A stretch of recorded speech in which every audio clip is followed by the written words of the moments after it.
And what are you going to do with this? Oh, well, it's going to be just as you gave it, an interview on video that we keep in our archives at the Jefferson Historical Society Museum. So when my prodigy gets up in life. Yeah, that's right. Those great-grandsons and their children. Yes, exactly. But we might also, kind of depending, and as long as it's all right with you, we might take little bits and pieces from your interview and put them into other, kind of videos with other folks talking about the same thing, Okay. Thank you. Okay. Thank you. Yeah. And we may even, if we have a lot of energy, transcribe everything you've said. That's that's a big job, so we're not sure about that, but we'll see. Yeah. Okay, so all set? Ready? Let's go. So tell me your name and a little bit about yourself, like when you were born, who your parents were, those sorts of things. I was born Margie, M-A-R-G-I-E, Arlene Miller. I was born on Peck Street, Stamford, May 20th, 1933. Okay. And who were your parents? Emmer, E-M-O-R, Church, Miller, and Paul John Miller. So Emmer is your mother's name? Yes. Ah. You don't happen to remember roughly when their birthdays were, do you? Mm-hmm. My father is February 4th, and my mother's birthday is in December. Okay. That's good. We don't have to be absolutely accurate. We're just getting, general background. December 2nd, 1906. Okay, that's She died in 2002. Oh. And my dad died in...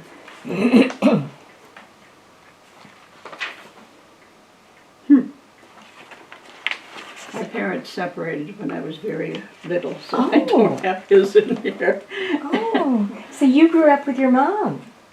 Yes, and then she remarried when I was an early teen. Okay, and who did she remarry? Ernest Van Dusen. Ah. And he was a very good stepfather. Wonderful. Never saw any affection, but I had a roof over my head and food in my belly. And at my wedding, he gave me away. Oh, cool. My mother sacrificed a lot for, I have two brothers, and so all three of us. So tell us a little bit about that. How did your mother sacrifice to raise you? She grew a big garden. She cleaned houses. And then she had a little route on Peck Street where she sold homemade bread. Oh, nice. And donuts. Uh-huh. Yeah. She was a very proud lady, and she would not accept welfare. Yeah. But if somebody brought us a box of hand-me-downs or food, why, that was like Christmas. Wow. And then after she remarried, things got easier. Oh, good. Yeah. So, we want to know a little bit about what it was like when you were growing up. So, you were in Stamford, right? On Peck Street. And so you were in town, is Peck Street in town? I'm not sure. No, it's halfway between Jefferson and Stamford. Ah, okay. So you were on a farm. Do you know where the cat house? You know where the cat house is? That's Peck Street. Okay. She knows where the old hospital is. The Jefferson Hospital, that road that goes back. Yeah. We called it Maple Avenue when I was little. No. No? You go, It wasn't in the village. no, you go past Carol's. Mm-hmm. Goes past Carol's, that back way to Sanford. What was the dirt road? Okay. Okay. That was Peck Street. Okay, got That's it. all I ever knew it They as. changed the names of the streets. Oh, and the zip code. I used to love to go garage sales, Mm-hmm. and it would say, whatever, 1916 such and such a road. I said, where might it be? Which way do the numbers go? Oh, well. And then in time, they even changed the street names. That's right, that's right. So what did your mom and your stepfather do for a living? Were you living on a farm? My mother met my stepfather because they were neighbors, and she went out to care for his first wife who had cancer. And then later, after she died, they married. And he was a dairy farmer for a while, and then in later life, they grew cauliflower for Todd Farms. Florida in the winter, Stanford in the summer. Oh. So I went to school in Florida for 3 winters, and then came back to Stanford. And their school system was so far behind ours, it was difficult. So the last 2 years, I paid rent with a girlfriend's family and stayed here. Nice. Where did she live? Where did you stay? Her name was Oakley, and it was on, Diane, help me, where do the Oakleys live? What's that street? Fisher Road. Fisher. Okay. And you said you graduated from Stanford. Yes, All right. salutatorian, What year? Hey, 1951. salutatorian too. Nice. So did you have to give a speech? Oh, yes. What was the speech about? Do you remember? It mainly was thanking those who helped us to get where we were. Yeah. So they still have a photography class at school? Yes, we got a new art teacher this year, and he's a photographer, so being able to have him is very nice. Photography class when I was in school. Did you? Yes, I did. Did you do anything with it over the years? Christmas Just family? family. Yeah. Yeah.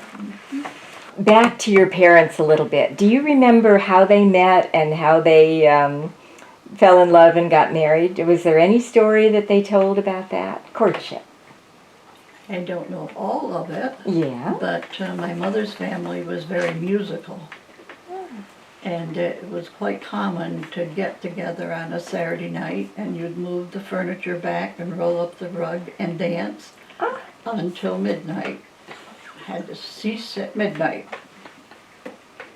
And I'm sure that was part of it, but So they did this at their house?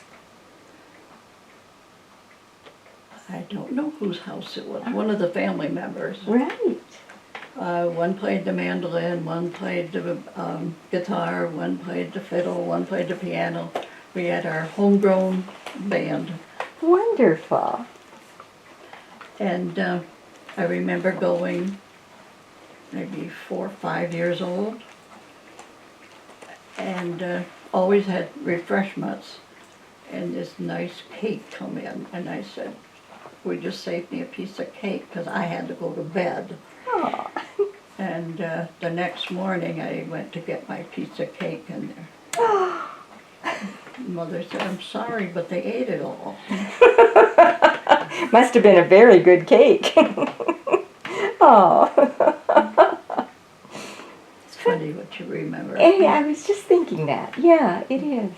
So, what sorts of songs did you play when you, what sort of songs do you remember singing when you were young? Like at those dances that you used to have? Our family liked country and western very much. Mm-hmm. Any songs in particular that you remember? Oh, don't fence me in. Oh! I'm sorry. No, that's You perfect. caught me in a good mood.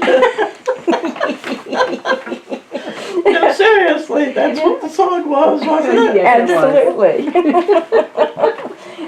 It seems apropos around here, you know? We're kind of an independent living sort of folk. And my maternal uncle played the accordion, and I got so interested in it that they gave me a small one for my birthday. And we went to drive-ins. We won first prize at Richmondville when it had a drive-in. He used to play for dances around, and I just worshipped him. It's fun. What age were you at? What age was it when you did that? It was during high school. Oh, okay. Yeah. So did you learn any musical instruments? I played the clarinet in school in the band.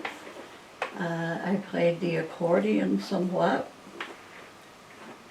And I took piano lessons from a grouchy old man on Benjamin Road. You're not practicing enough. So I begged, do I have to keep going? I would get off the school bus at his house, and then I would walk on home afterwards in a very bad mood. So it wasn't very far from your house, it sounds like. No. That's good. No. How long did you have to put up with that? 6, 8 months. Oh, not too long. That's good.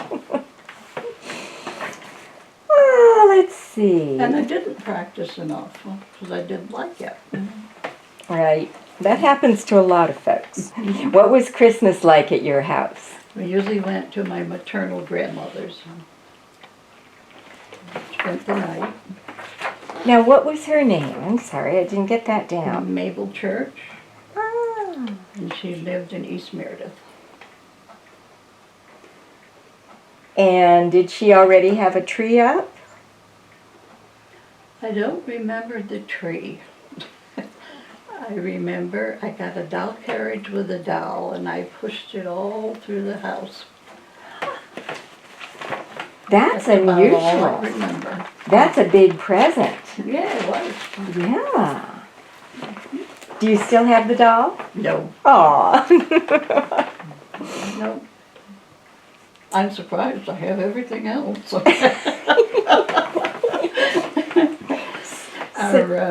Our cellar flooded 2 years ago. We had 16 inches of water. Oh, no. And so some of this stuff is just, where do you put it? Yeah. So we lost a lot of stuff that was stored there. Right, right. Tell us a little bit about some of the other holidays you remember, like maybe Easter, when you were growing up, and then when you had all these extra folks living with you too. My family was not a religious family growing up. And after I became a Christian, Easter was a main holiday. And we would entertain the enlarged family at the big farmhouse originally, and then here. But a tale of that was that my mother became a Seventh-day Adventist, and they would not eat ham. And Easter was always ham. Mm. And I had, show you what I was like. I was very obnoxious. I said, we're having ham, and if she don't want it, she don't have to eat it. Well, there are always potatoes. And I got convicted. Uh-oh. So the next year, I bought a little Cornish hen and cooked it special for her. And she said, Margie, you didn't have to do that. She said, enjoy your ham. There's a whole bunch of stuff on their table. You don't have to do that. It was never a problem again. That's very nice. Yeah, yeah. So my attitude changed. Good. Good for you. Now, how about Halloween? We're getting close to Halloween now, and I'm The wondering about kids that. went trick-or-treating, but it was nothing like it is today. We didn't decorate for Halloween or anything like that. Did the boys do any pranks? Do any what? Pranks? If so, I didn't know it.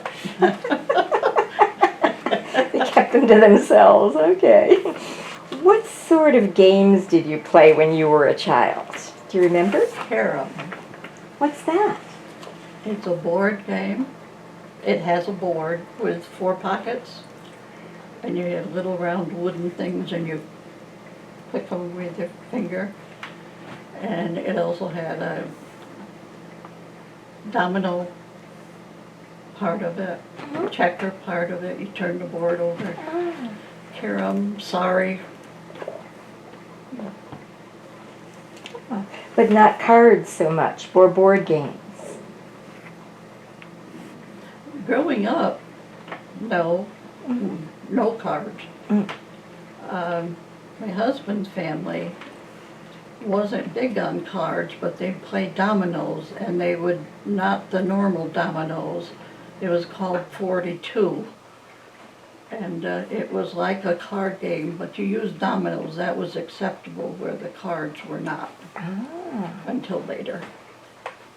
And then later when we moved here, we were invited to join a Saturday night every 2 weeks card party, and we played pinochle. And we would go from house to house. The hostess would always serve refreshments, and we would take our turn. My mother would babysit so that we could go. So that would have been in the 50s, probably. No? 60s probably. 60s, later, okay. What about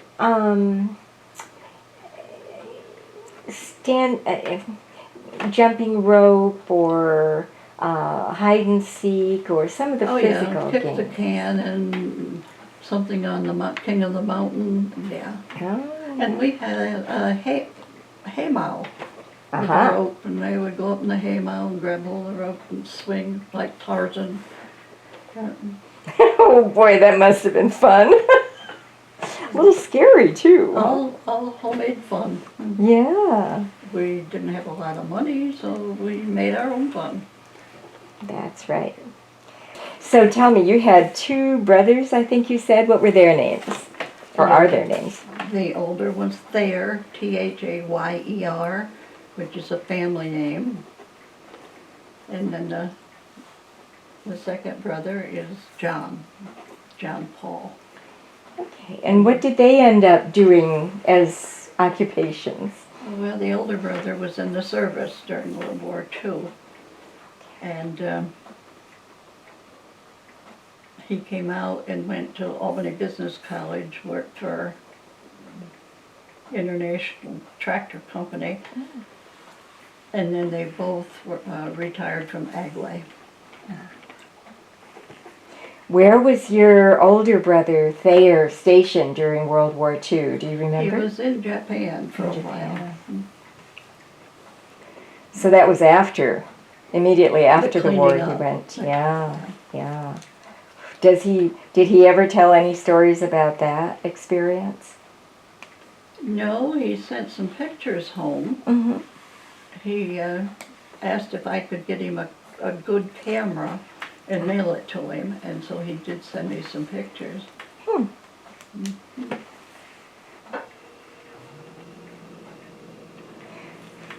and then your stepfather, did he ever serve in any military? No, No. Okay. What about earlier? Like, did you have any ancestors that you know of who fought in the Civil War or the Revolutionary War? my father was in the service for a small length of time, but this was after he'd left his family. Mhm.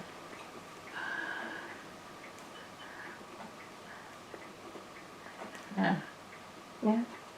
Next week I'll tell you the name of the camp, but it was all stateside, and just for a short period. Good, yeah. The Hait family goes way back. One of their ancestors played the drum as a young soldier, and that last I heard, the drum is still in the attic of the main house. Ah. In the Civil War, that must have been. Somewhere back there, yeah. Long time ago. Do you know the name? Of the man, Mm-hmm. I don't, but the family does. And the young, My husband didn't either, no.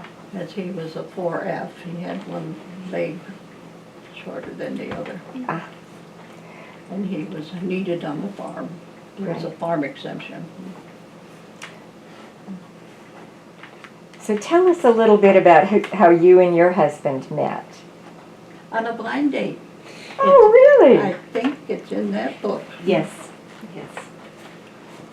Well, tell us a little, because not everyone seeing this video will have read the book.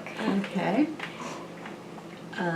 He had just got home from Cornell University. And his brother was in love with my cousin, but he didn't have a night license, and they wanted to go to their South Courtrights junior prom. So could brother possibly drive us if we get him a date? And that was me. He stepped on my toes. It was Oh, dear. It was a semi-formal, so my gown was long. Stepped on my toes all night long, and I said, I'll never see him again. Your toes hurt too much. But he prevailed somehow. If you square danced, he'd been right up there with the best of them. Ah, Not round good. dancing. We used to go to barn dances. So in those days, you had to have a special license to drive at night? Oh, yeah. Ah. Oh. And they ended up marrying, and we ended up marrying. Ah, very nice. We stood up with each other, but a Mhm. little time frame in between. And where did you get married? Methodist Church in Stanford, Okay. 46 when he died. Oh, gosh.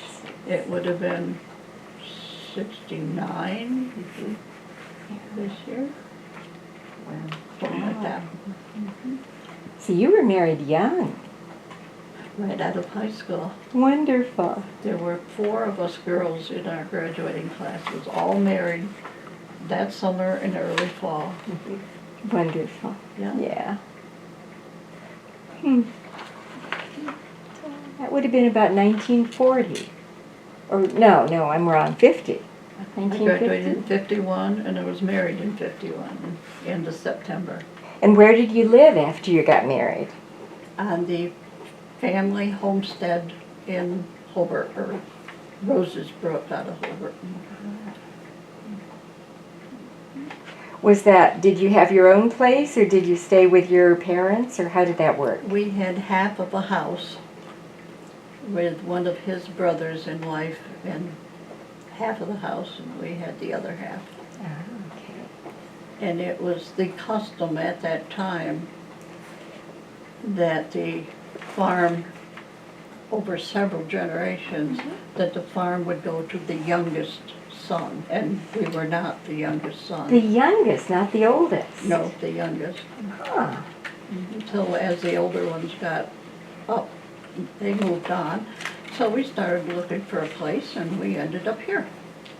Nice. How long ago was that? When did you move here? April 1953. Okay. So how did you build the house here? I'm assuming you built it. This one was built in 86, 87. Oh, so this is the second house. Yeah, the farmhouse was there. Ah. The son and daughter-in-law bought it from us, and then they lost it to fire. Oh. How long ago was that? 93. 93? January 93. Huh. And so on the spur of the moment, here comes 2 adults and 3 children. All into Where this we had house. lived alone, Sure. 2 of those children were girls. I didn't have any girls. Thank God for 2 bathrooms, because I surrendered the lower bathroom. I didn't have hairspray and cologne and curlers, and I just gave up. I said, that bathroom is yours. Caused a little adjustment. Whole new experience. And how long did they live here with you? Probably 9, 10 months Ah, okay. while the house was being built. And when we first moved here, how we happened to come to Jefferson. Stanford and Jefferson split half day, or half a day. Half a day in Stanford, half a day in Jefferson, an agricultural teacher. Ah. And then the teacher at that time quit in the middle of the year. And my husband had just come home from Cornell. And so they came and said, would you finish the year out just for Jefferson? And he said, I don't have any teaching experience. And they said, well, but what you're doing is what you need to. And it was a small class. And so that's how we got acquainted with Jefferson. And then as the Hait homestead, the youngest brother was of age that he was now married, and he was to take over the home farm. We started looking.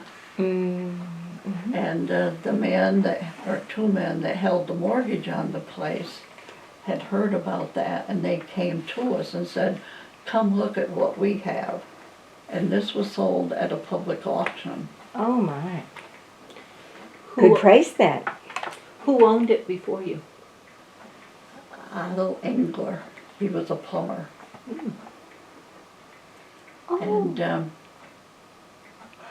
we came to the auction, and we had a dollar figure in our mind, what we could afford. And it went beyond that. And so we said, well, we'll have to keep looking. But the two men that held the mortgage come and they said, well, let's see who the new owners is. And they came to us and said, it's yours. I said, no, it went too high for us. We bought it for $9,300. 232 acres. Wow. Wow, That's wonderful. that's great. Yeah. Now, Otto Engler, did he end up living in town with people and having a dairy cow or two and selling milk? He was a plumber by trade, Right. so I think he left the area. Okay, it was a different Otto then. Yeah. Okay. Huh. And supposedly, in our deed, there was a, oh goodness, it was right on the tip of my tongue. There was either a suicide or a murder on the he was found hanging. Oh my. Oh, what was his name? Oh, it's right on the tip of my tongue. Would that have been in the 1800s or the 1900s, do you think? I would say early 1900s. Wow. Oh, dear. Hobart. His name was Hobart. Did you have a party line here when you moved in? Oh, yes. That's the way I met my neighbors. Did you get to hear what they were saying? And did you have to interrupt if there was an emergency? Never had an emergency, Good. but I was told, whoever is listening in, would you please hang up? Oh, Yeah, they could tell. that works. Yeah, yeah, yeah. What was your average day On the, on the farm? I didn't milk in the morning. I got the kids ready for school, so we'd get up and have breakfast and get the kids on the school bus. He would do the milking, and then he'd come in and have breakfast, and he had a off-the-farm job that he would go to. Farmers would call in every day if they had a cow that needed attention, and then he would do that. And then crop season, the kids were in basketball, very heavy, lacrosse, But they were not in baseball, because baseball was in the spring when the fences needed to be fixed and they were needed at home and the stone needed to be fixed. So they didn't get into baseball, but lacrosse and basketball, definitely. And we didn't get to too many of Lynn's games because we had little ones. But we went to all of Norman's. That was the end of the line. We had a farm cadet that came up from Brooklyn. Didn't know anything about farming. A farm cadet? And What's that? his parents came up to see where he was, and I took him out to the garden, and she said, "Oh, you grow pickles."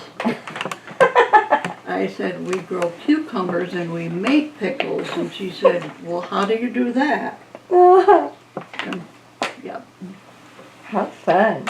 So what was a farm cadet? Was that something during the war? What was that? I don't know. It come from the, through the extension office is the one that would set it up. I see. And they would take, it was always boys out of the city schools, thought they needed to know a little more about country living and growing your own food and. Yeah. And you really showed them a new life. Well, I'll tell you, one of the first jobs we had him do, we would have a calf pen, a small calf pen, and it didn't get cleaned every day. It got fresh bedding thrown on top. So one of the first jobs we asked him to do was to get the fork and clean that bedding out. It's an ammonia smell. Yep. He said, "What do you do with that?"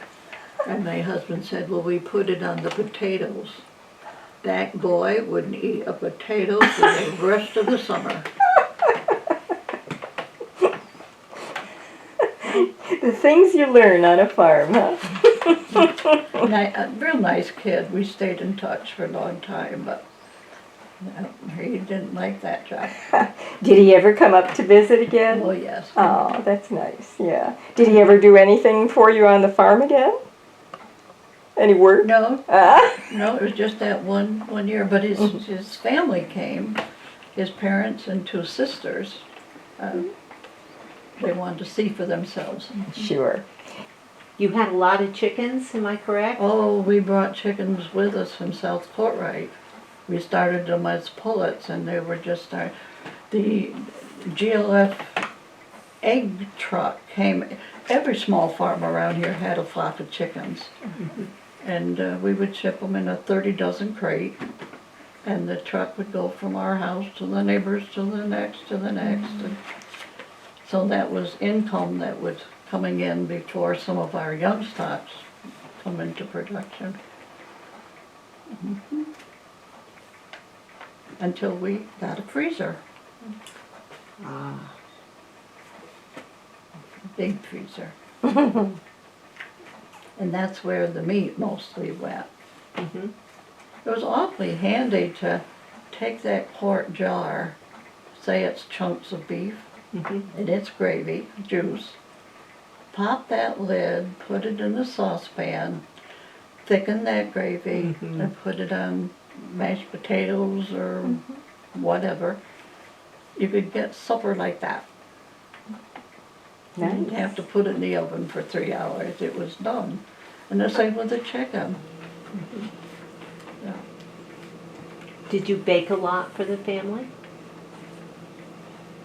I won't say a lot, but quite a lot. Russell he wanted a carrot cake for his birthday every year. It had to be carrot cake. Then got to the point, I just soon have an apple pie. We didn't have big birthday parties like they do today. Russell had one where the school friends came in, but usually it was just our family and Grandma Hait. Now, when you did things with neighbors, you did the card parties. Did you do any other things with the neighbors? Uh, traded off corn cutting, filling the silo and like that.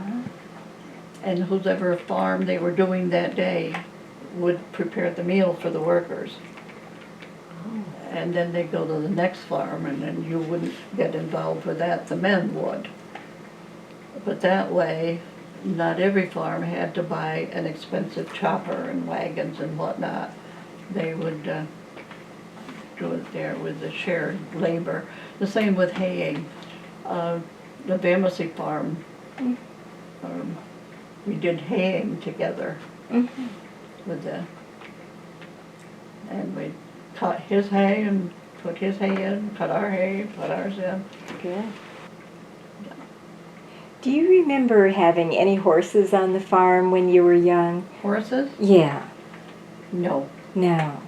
It was always machines, tractors, and... Yeah.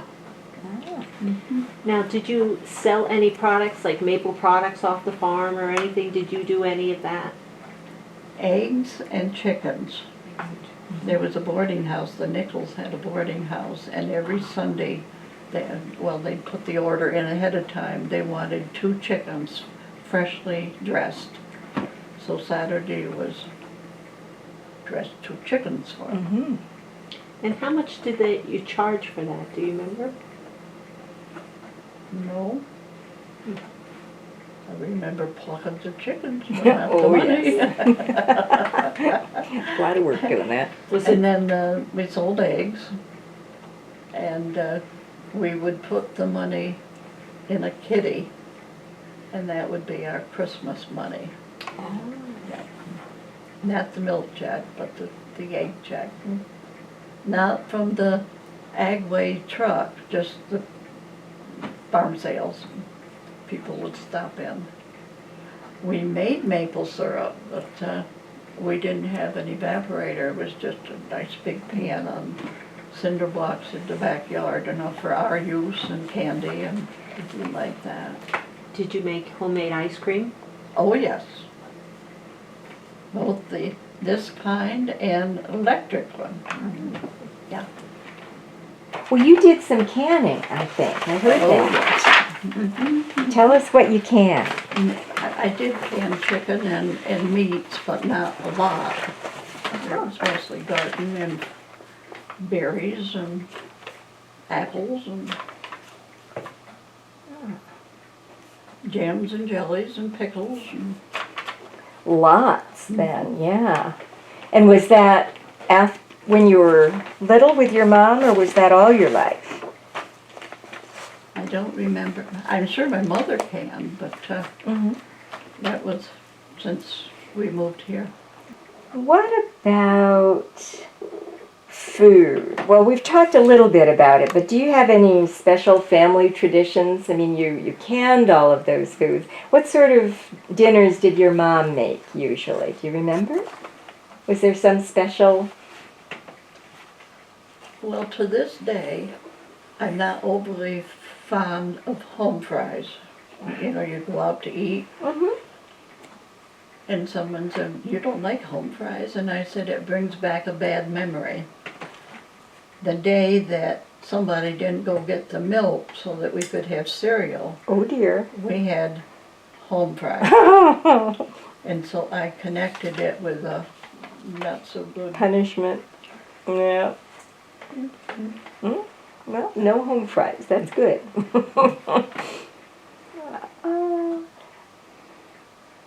Any special recipes that have been passed down through the family? What would those be? I don't make them like my mother did, but the whole family really loved her raisin-filled cookies. It was quite a procedure because you cooked the raisin filling, and then you had a bottom cookie, a dollop of raisin filling, and then another on top, Nice. and you would slice it like you would a pie to let the steam escape. And Russell particularly, if he would do something for her, she would say, "What do I owe you?" He said, "Grandma, you owe me a batch of raisin-filled cookies." Or Yummy. donuts. They both were exceptionally good. I missed it. What was the other one? Donuts. Donuts. Oh, yes. Okay. Mm-hmm. Saturday night was shopping night. And then we'd go to my parents' and watch wrestling on TV. Little TV about that big. Why? I don't know. So that would have been the early 50s with the television, right? Oh, yeah. Yeah, yeah. How many people had televisions back then? We didn't. No, most people didn't, I think. Yeah. Well, who knows? So when you were younger, you would have listened to the radio? Not really. Yeah, no special shows on the radio. Well, if you were born in 1933, you don't really remember the Depression very well, do you? No, but I heard about it. Oh, tell us stories. And I still am very frugal. Mhm. And if somebody said, Margie, you're getting a little tight, I say, I was a Depression baby. And they never said another word.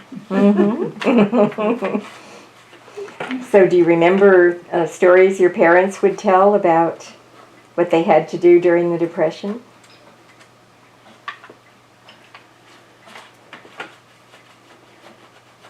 Was to say we had a big garden. No. Just that. And at the bottom of Peck Street was a small dairy farm. And we 3 kids had to take turns going down to the farm with our tin milk can Yeah. and buy milk from the farm. And I hated it because it's woods between our house and that farm. And if I didn't go in time to get back before the sunset, I didn't like that. How much did it cost? 15 cents maybe, I don't know. And I'll bet it was a bucket with a lid on it, right? It was a metal. Yep. In fact, they still sell them today with a bale, so you could carry it. Yeah, 2 quarts. 2 quarts, okay. Have a gallon. So were you ever in 4-H or Girl Scouts or any of those little clubs that they used to have? I can't see. You were den mother for Boy Scouts? Oh. And I have to show you. It's a great Oh. great grandson.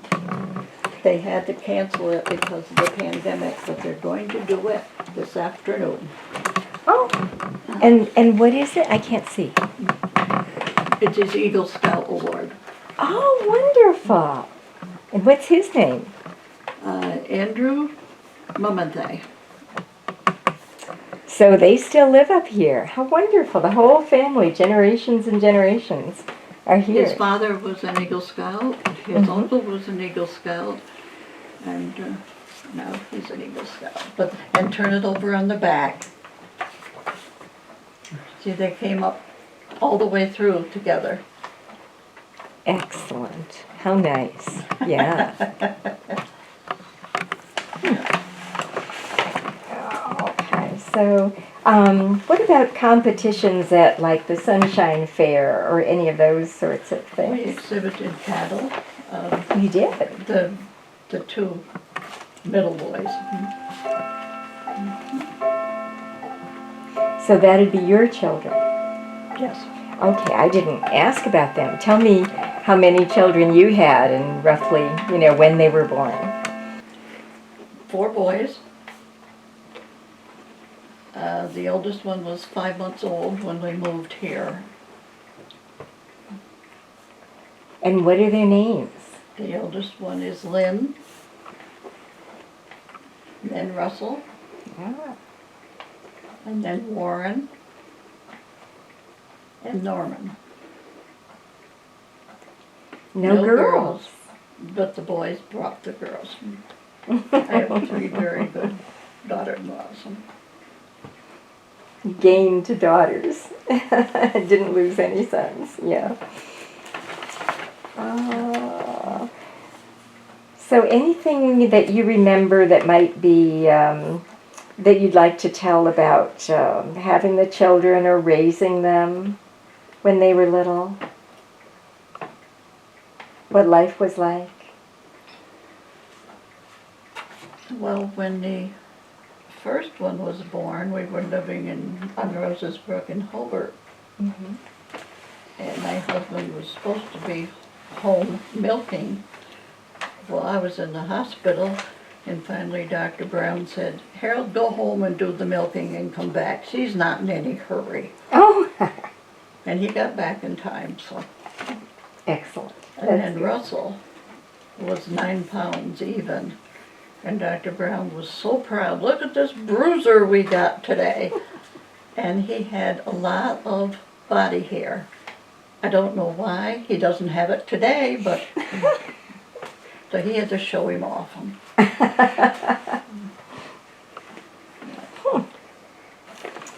And Warren and Norman, anything particular about them? Warren had 2 or 3 deformed toes on his foot. Why, we don't know, but I was so thankful it was his foot and not his hands. Oh, yes. And by the time Norman came around, my doctor said, Margie, you either got to get out of the baby business or you're not going to live to see them raised. Oh, dear. 'Cause I had all kinds of trouble, toxemia, and Right. yeah. So we got out of the baby business. Very smart. That's good. That was enough. Where'd you have the babies? Bathgate in Stanford. So not at home.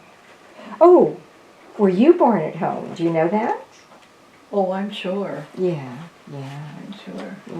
Yeah, times change, don't they?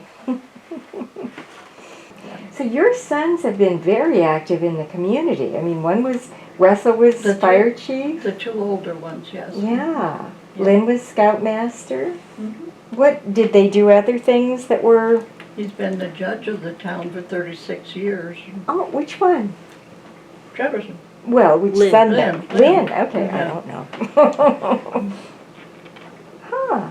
I So if you're didn't know. going to speed through town, Watch out. don't plead the 5th. Okay, yeah, I'll be careful.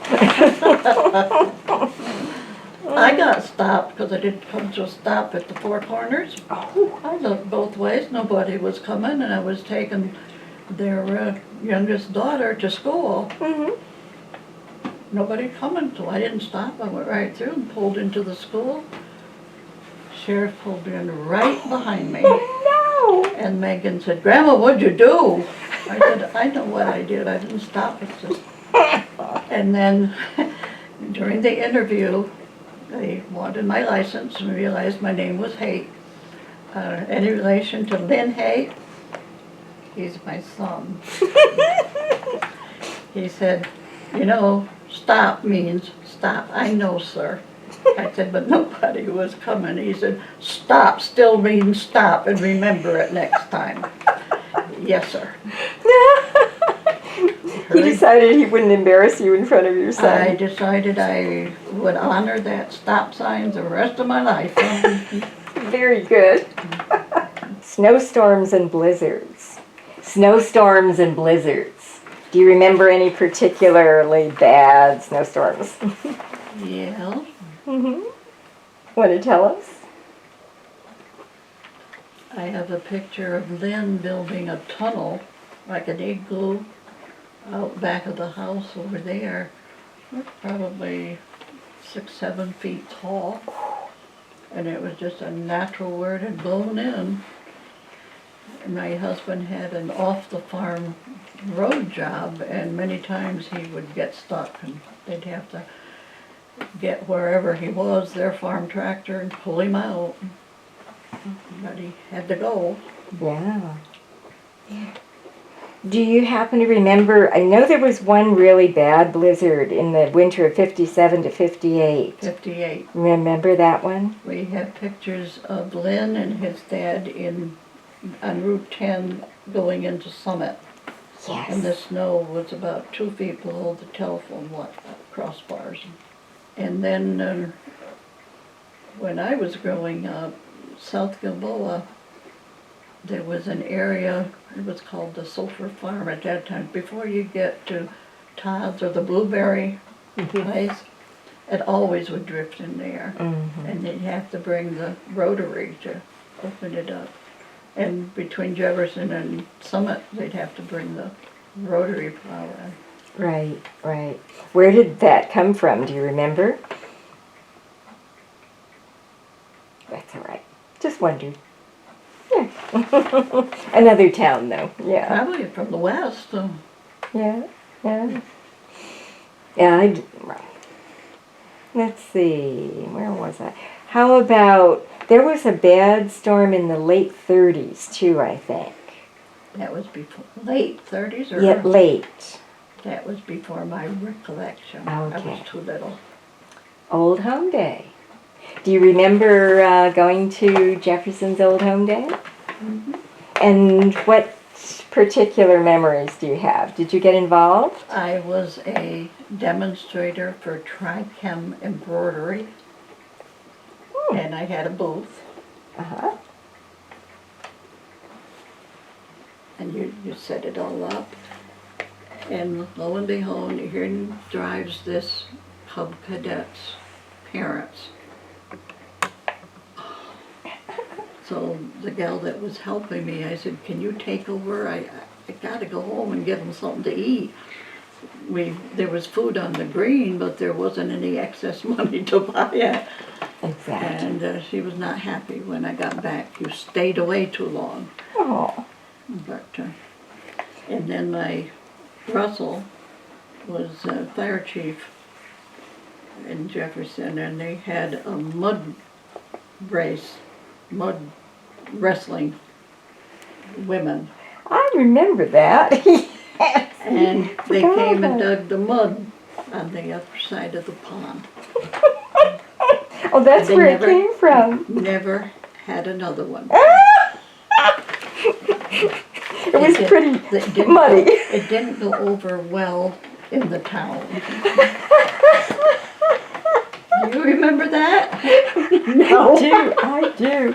Yeah, I didn't know how old I was, but I remember it. Hadn't until you mentioned it, and then it's like, oh yeah. And then he always got roped into doing barbecue chicken Yeah, for the yeah. fire department. That was a tradition, wasn't Yes. it? Yeah, every year. Right, right. They must have done really well with that. Yes. I always wondered. Yeah. Huh. And then this Eagle Scout's mother, Tabitha, was Jefferson's Maple Queen one year. Oh, was We she? always had a maple festival. Mm-hmm. Now, when did the Maple Festival start? Do you remember? No, I don't know. Yeah, or, well, it was after Old Home Day ended. And how, any? Oh, No. no. Oh, they overlapped? No, Maple Festival was always in May. Old Homes Right. Day was in August. Right, but did they occur in the same years? Yes. They did? Yes. Oh, yeah. Oh, I thought Old Home Day ended. No. And then Old mhm. Homes Day, and now it's Heritage Day. Oh, it's changed. Okay. Changed. Yeah. Huh. But the Maple Festival has moved to the fairgrounds in Cobleskill Yeah. because there's only so many residents that can work, and they were just exhausted. Mm-hmm. The son Lynn was scoutmaster, and they asked the boys to go around and bring coffee to the sheriff's office and those directing traffic and whatnot. And they said, we'll make a big donation for your troop afterwards. Well, they were just exhausted. It was cold and nasty, and they never even got a thank you. No. And so you don't volunteer after that. And so they just run out of workers. They not enough help to go around. Interesting. Because it's the same people that's in the fire department, that's in the parade part of it, in the maple part of it, and you can't be in a dozen places at once. Right. Very Yeah. true.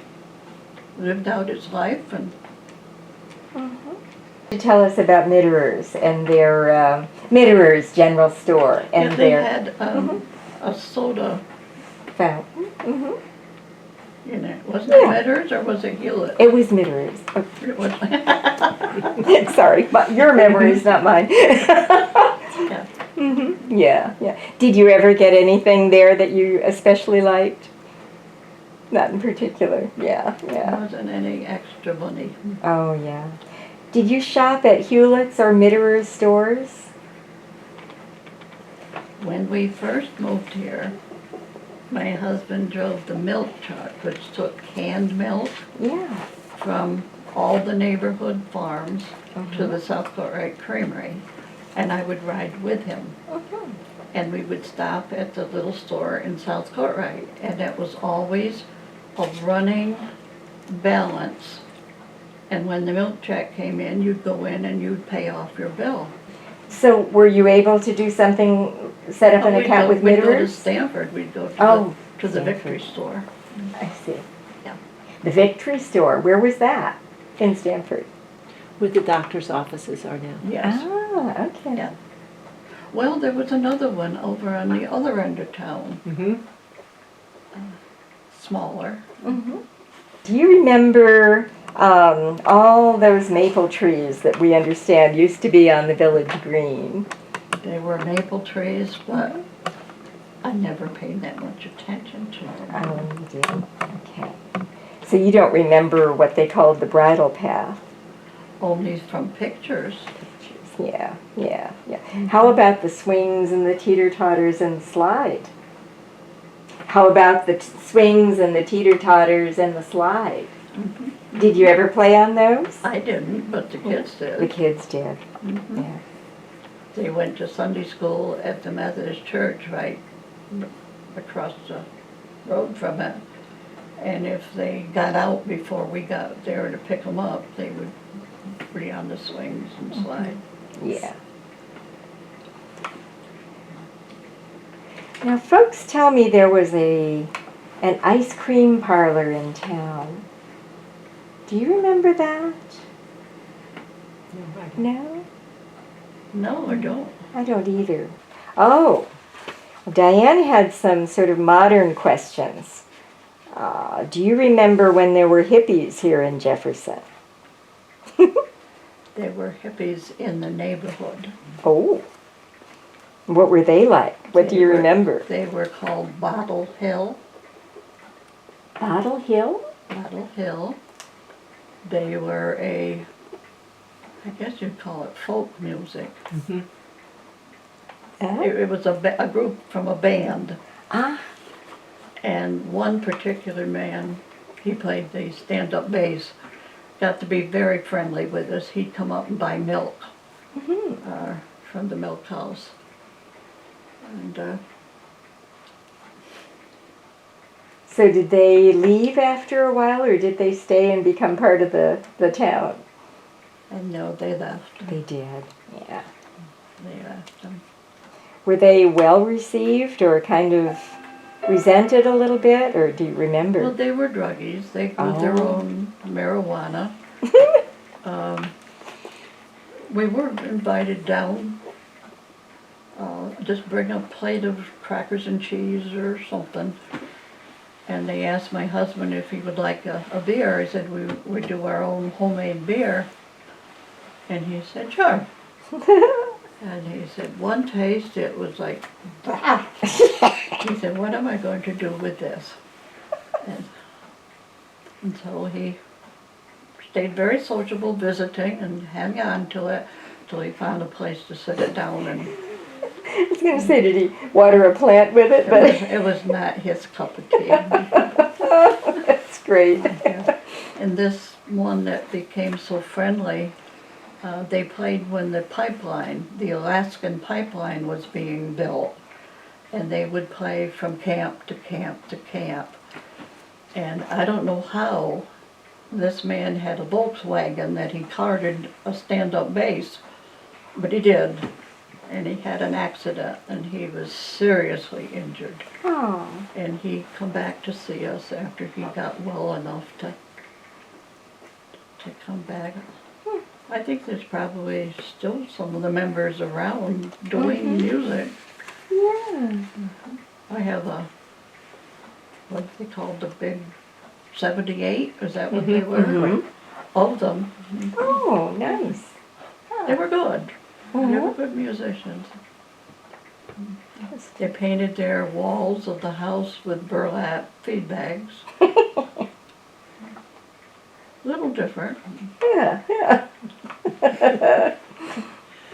um, what about bootlegging? Do you remember any stories like during, the 20s and 30s about, I don't remember exactly when Prohibition came in, but... Well, there was one on Rose's Brook where my husband grew up. Got arrested for it. It was quite a big operation. Mm. And I understood I won't give the name, but a man in town had his own little private. Uh-huh.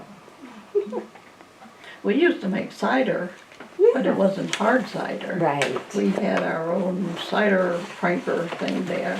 Nice. Oh, yeah. Love cider in the fall. Yum.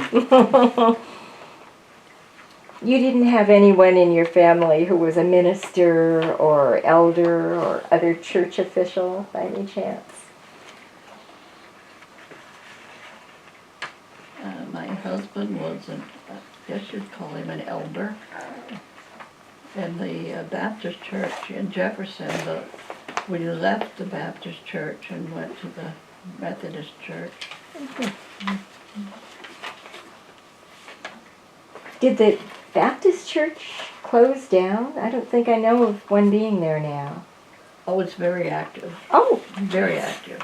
that's how much I know. It's Okay.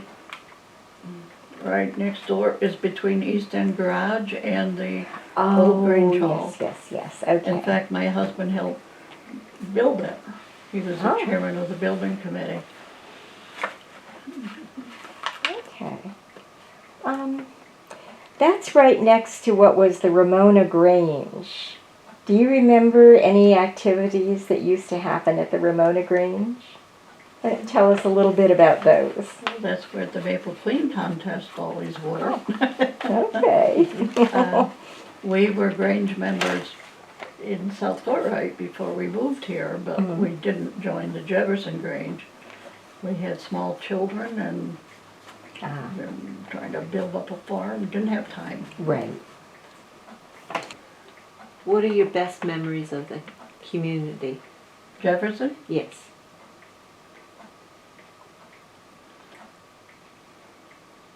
It was a safe haven, an inclusive, not like today. It was an inclusive community.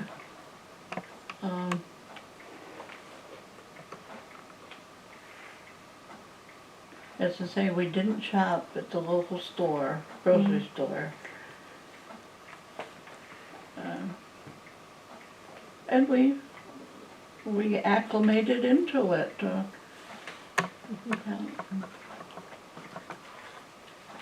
Taught Sunday school. The kids were in scouting and sports and school activities. Yeah. I know that when you don't have kids in school anymore and they say a certain name, now who might they be and where do they live? But when you have kids in school, you know who they are. Yeah. And kind of miss that part of it. And I miss our seniors. You asked about the pandemic. I miss our seniors not getting together. Yes, I do too. Yeah. Oh. Yeah. That could be safe than sorry.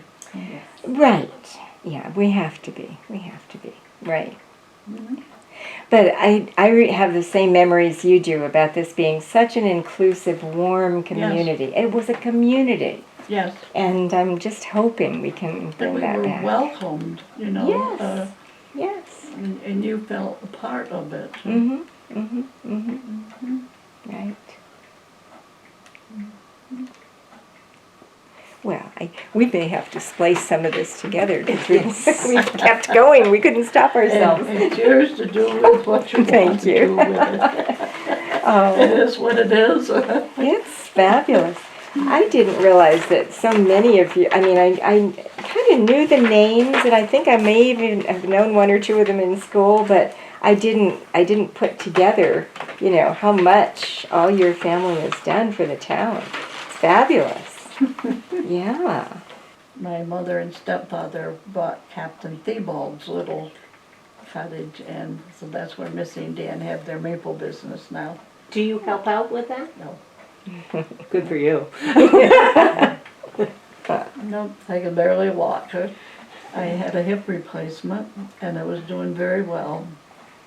But I went to Robinson Terrace for rehab, and in the process, broke my femur bone. Oh. And then it's been downhill. Oh dear. So I had to take it out, wire me back together, and put another one in. And Thank you. they have quite a business. Do they? Yeah. I've walked in the front door and that's it. They wouldn't let me talk to the lady I wanted to go see. Where was this? Robinson Terrace. Yeah. Yeah. Well, Mackenzie's, it's Amy's daughter, has got EMT credentials and whatnot. So she knew they were hiring. So she went up and applied, and they told her she would be responsible. This would be her first full-time job. She would be responsible for 40 Yes. residents. Wow. Who can That's a take lot. care of 40 residents? It's not easy. Particularly a young girl, probably With no maybe 20. experience. Yeah. How are you dealing with this coronavirus pandemic that we're all living through? Has that affected you? Not so much as mobility. Mm. I use a wheelchair around Right. the house. I don't like to drive. I have a dear friend that takes me to church and Bible study and different things, and we go out to breakfast lots of times after church Sunday morning. But she goes to Florida in the wintertime, Oh. so it's going to change. I've been a widow 22 years. I don't mind living alone. In fact, Lynn said, Mom, we're going to put a little addition on, and when you're ready, you can come and live with us. And I said, please don't go there. Really? I said, I can hear you now. My Lord, your mother plays that TV loud. I have a hearing problem. And if you're not used to it, and I used to say to my mother who had a hearing problem, well, let us get you hearing aids. No, if you talk to me face so I can see you, I hear you. We wanted to buy her new linoleum for her kitchen. No, this is in her latter years. No, because whoever gets the house after me won't like it and they'll rip it up anyhow. So why spend the money on new linoleum? Very practical. That's the depression Very. talking. And I inherited some of that. And I said, my mobility, I have fallen 4 times, one very seriously. I know where every grab bar is in this house, and I think I've got 10. I know where every doorknob is. I know where I can grab a hold of things. If you put me in a strange, unfamiliar territory, I don't think I'm going to be happy. I like my home, clutter and all. Oh, it's a wonderful home. And if I want to sleep a little later in the morning, I don't feel I'm accountable to anybody but the Lord. So stubborn, aren't I? Oh, no, I totally understand. Yeah. Yeah, no, that's So the kind of- pandemic hasn't been a hardship except getting to doctor's appointments and groceries and things like that. And that's been difficult. He is a cousin of mine, and he's in a nursing home. Oh. And we're about 4 months difference in age, and he's lonely as lonely can be. And with the pandemic, his family can't. They can talk on the telephone, but, and I think he thinks we're in a contest who's going to go first. Oh dear.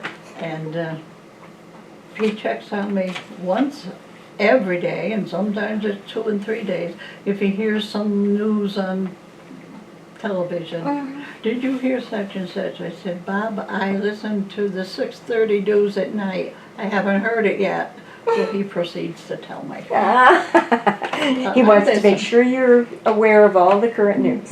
But I listen to him because it's somebody for him to talk to. That's very kind. Yeah, yeah. I have a very dear friend that is schizophrenic. She sees things that are not real. Yeah. And I just let her talk. One day I said, Bonnie, I cannot agree with you on a lot of what you're telling me, but I'll respect your thinking. I'll not dispute you. I'm a good listener. Good. So she'll call. Well, just any special memories that you'd like to share with us that, you know, you've told over the years. We've had a lot of misfortune. Oh. A lot of misfortune. I got run over by a piece of farm machinery, which is partly my trouble with my spine, yeah. What happened? What kind of farm machinery was it, and what It happened? was a self-propelled mower, windrower. You drove it with 2 stick levers, like you might a bulldozer or whatever. My husband was breeding cows on the road, and I was to get the field mowed before he come back. The battery wasn't good. He jumped me to get it running before he left, but if I turned it off, I don't think it would have started again. So I left it running, and I got off and got down under it to clean off that cutter bar. Right. The vibration of it moved one of those levers forward, so it just went around and around and around. God. Knocked all my front teeth out.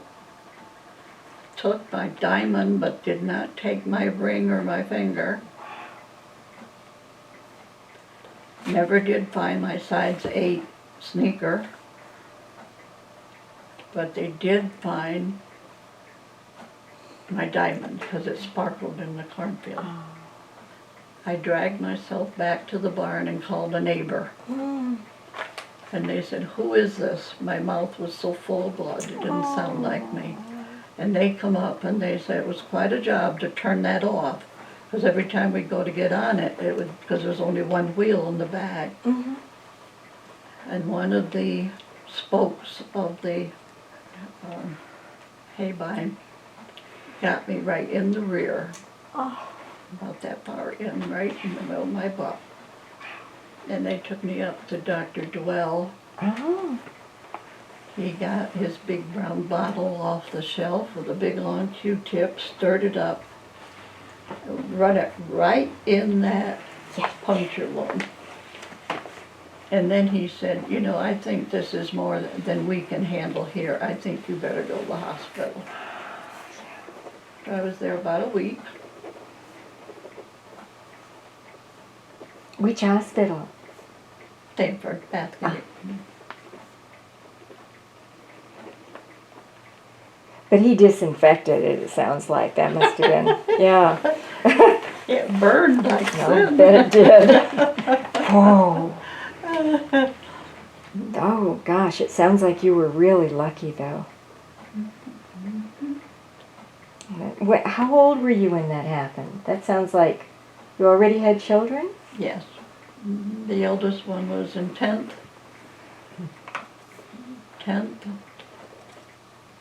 8, 6, and 4th. The youngest one was 4th grade. I honestly did not think I would live to see them raised. How The barn long? burned. What's that? The barn burned. Oh, the barn burned. Yeah, the barn burned.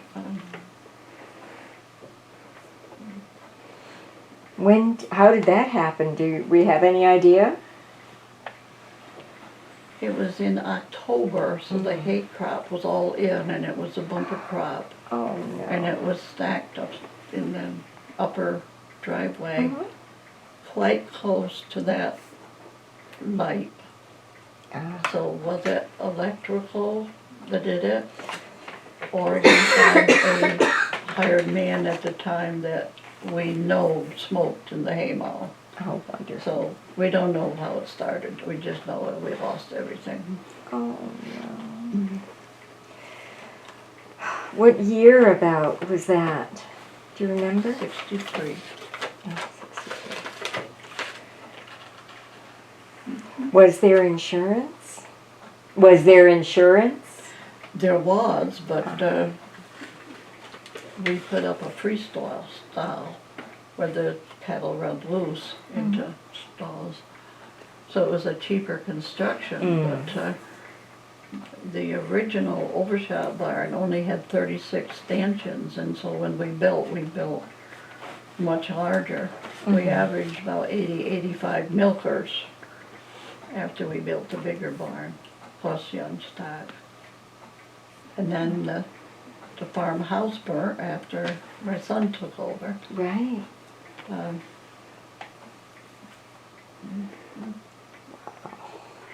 Lost the third son to a head-on collision between a motorcycle and a station wagon, Oh. How old was he? 22, 1980.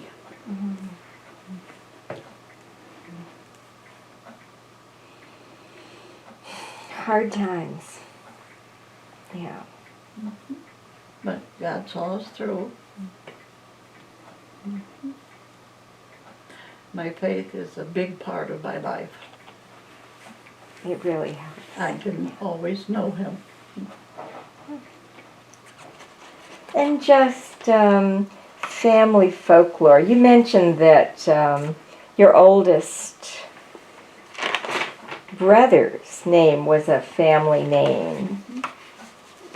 Who was he named after? Do you remember? A great-grandmother.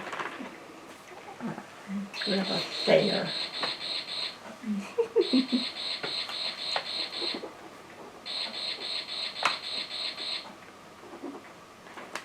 Okay. Any other family traditions that you can think of?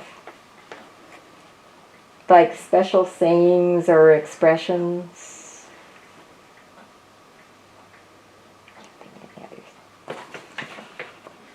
No other first names that have come down through the families? Doesn't ring a bell. No, okay, that's all right. I hear you had family reunions. You had, Oh, yes, yes, You used to have them here? yes. But because I come from a broken home and had a stepfather, my mother wanted to go back and have a Miller reunion. I don't know these people. And I think we had something like 45, 50 people that year. They didn't know us. Curiosity factor entered in. Let's go see who these people are and where they live. And so we had a big reunion, and I've been to a few Miller reunions since, not just recently, but the Haits have had every year except during the severest part of World War II, when there was no gas in Vietnam. I think they're up to their 80th, something like that. Yeah, big deal on their side. But the Haits were a big family too. How many great-grandchildren do you have? I think 11. This is the latest. Ah, oh, look at that. That's Norman's daughter. She's married to a military man. and they live in Colorado Springs. Air Force. Yeah. Is that red hair that I see there? It's a hat. Oh, okay. That's You really can't see red. much of it. Got it balled up like you wouldn't believe. Yeah, yeah. Well, it gets cold out there. That's great. That's great. Yeah. Wow. And I see How you were known pretty. for your flower beds. Oh, yes. Oh, yes. All kinds of flowers. Oh. Gorgeous spot. Particularly perennials. So I don't have to plant them every year. The kids give me hanging baskets for Mother's Day and birthday time, and got kind of brave this year, and I said, would you mind if I gave you a suggestion instead of another hanging basket? Because it's shady, it doesn't get full sun, and some things need full sun. And I said, I'd love to fill my porch boxes with the larger leafed begonia. And I said it would be about the same price as a hanging basket, 2 for that one and 2 for that one. So this year Russell gave me begonias. Nice. I hope he does that next year. But to tell him what to give you, I didn't know how to handle that, but it worked out. Oh, he Okay. probably appreciated it, you know? I'm sure. Yeah, made it sure. easier for him to figure it out. Yeah. But the birds love it. They, you know, you get birds as well as flowers. Oh, yes. Yeah, that's nice. Yep. So that's great. Well, thank you. You're welcome. This was fun. You're fun. I hope I haven't bored you to death. No, oh no, we love this. You couldn't possibly bore us with this. No, no. This is wonderful. Norman asked if I would write a closing. Yeah.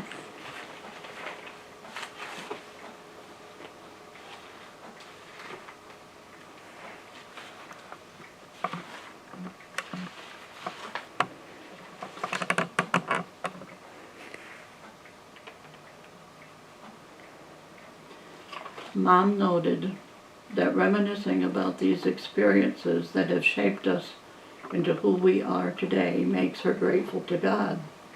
Thanks to our God who has directed us, preserved us, forgiven us when we erred, and watches over us. The farm today is not what was envisioned in 1953, but she has no regrets. It has served its purpose by supplying a livelihood, a playground, a shelter, a home built on love for one another. We were greatly blessed. Today, there are 3 homes on that property and a granddaughter's home next door. Mom's final note: it has become a very special, and may it continue to be special to those who have called it home.